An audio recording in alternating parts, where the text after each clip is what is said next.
Saya menjalankan perjuangan bangsa Indonesia dari dulu.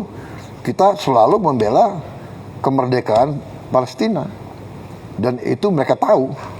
Dan saya selalu katakan dalam pembicaraan saya dengan tokoh-tokoh Barat, kita akan ikut dan kita siap kirim pasukan perdamaian asal, saya bilang, semua pihak setuju keterlibatan Indonesia. Dan saya juga mengatakan de facto Hamas harus menerima kita.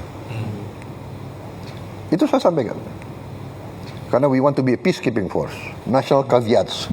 Kita tegas, kita tidak mau terlibat dalam aksi militer terhadap Hamas. Kedua, kita tidak mau terlibat dalam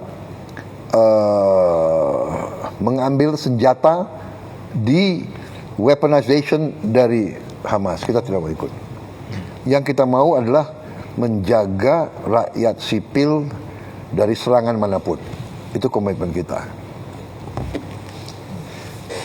Setelah terjadi perang begini, kita konsultasi, tapi de facto-nya adalah everything on hold.